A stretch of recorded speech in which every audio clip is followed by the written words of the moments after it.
slightly different environment, but we're going to be reviewing the Fulham game that has just happened. Now, I am elsewhere, out of my normal environment, because I'm running some marathons or whatever I'm doing. But that doesn't change the fact that we played Fulham yesterday. There's loads of games happening today that are probably a bit more important, to be fair, for us. We had to win that Fulham game, but then the domino effect that it does bring on is obviously massive. So if you are enjoying the content, leave a like, subscribe down below as we cover everything in Aston Villa's Champions League run-in, because it's on again somehow. We all thought it was over, but somehow it's on again. But this is all going to be in one take today, because I'm literally filming it on my phone, propped up on some books and an ornament and a container with dummies next to a travel cot. So there you go, production value. Still trying to get the video out for you guys. But anyway, we did win 1-0 yesterday against Fulham. The only goal of the match, Yuri Tielemans early on.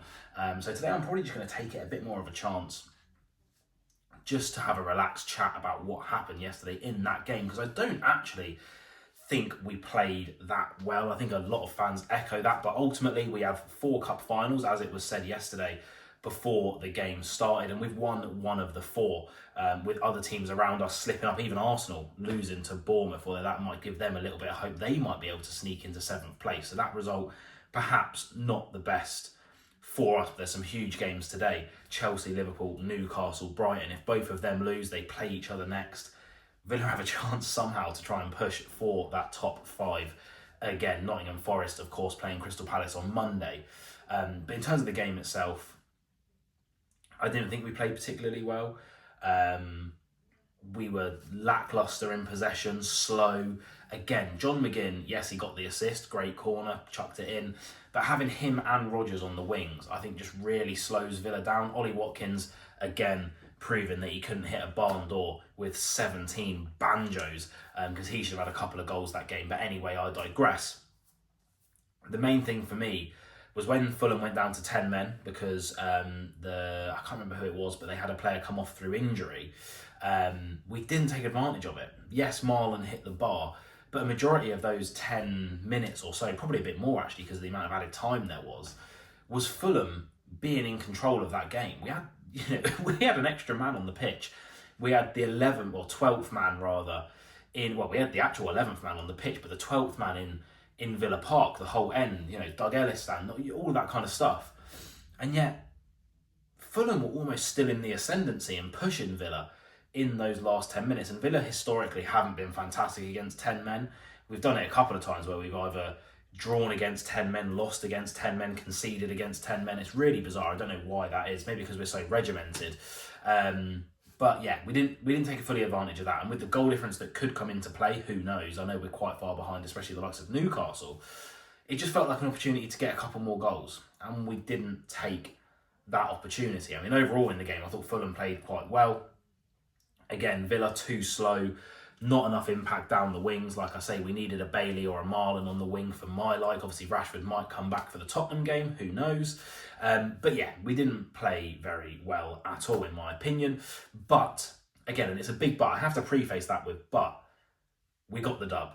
We got the 3 points. We have now put all the pressure on Chelsea and Newcastle to go and get results today. I just hope that Liverpool haven't given up. Obviously, like I've said before, Tottenham and Manchester United, 2 games that we've still got left to play. They have got absolutely 0, a big fat 0 left to play for in the Premier League. And yet if either of them win that Europa League final, which let's be honest, they're going to both get to, they get Champions League football. So I'm fully expecting a team sheet of 15 to 18-year-old academy products when we play them. So I think really now our main game is just that Bournemouth game. We need to get over the line in that Bournemouth game. But nonetheless, we are now equal on points with the likes of Nottingham Forest. I think we might be equal with Chelsea as well. Newcastle 1 or 2 ahead of us, and then Man City 4 ahead of us. So yeah, massive, massive games. In terms of the player ratings, I'm going to have to do it off the top of my dome. I don't have my little things to help me today. But in goal, Emi Martinez, clean sheet, fine, done what he needed to do. Give him a 7. A clean sheet's always good for Aston Villa. Ian Martin, I was really, really impressed with Ian Martin. Again, I'd give him an 8. Finally, a winger with a bit of pace and directness. Did make way for Luca Digne, who I'd probably give a 6 to because he didn't have enough time to impact the game. Pau Torres and Konsa, 7s. Not fantastic. It took a little bit too long on the ball for my liking, but again, they kept a clean sheet. Ultimately, Fulham didn't really create anything. Neither did we, to be quite frank, but Fulham especially didn't really create anything. Matty Cash, 6. Bang average game from Matty Cash. I still think he just lacks a bit going forward. The block was fantastic, but I just think I want more going forward down that right-hand side. Coming into midfield, Kamara, I'm going to give a 6. I actually thought he was a bit sloppy and gave the ball away quite a lot this game. It was quite out of character for him. Tielemans, I'd give a 9. Player of the season, man of the match this game. How good is he? Rodgers, again, 6. I think he gave the ball away a lot. He did have a couple of moments of brilliance that we're used to seeing from Rodgers, but I think he just gave the ball away too much. Asensio, 5. I don't know what's happened to him, but it was like he wasn't even playing. Watkins, 5. Missed too many opportunities. And then John McGinn. I would give a 7 to John McGinn. I actually thought he played quite well. I just don't like the dynamic of McGinn and Rodgers being our 2 wingers. But ultimately, like I say, 3 points in the bag. Champions League is still on. I should be back to my normal settings for next week's video, so I'll see you guys very soon. Up the Villa.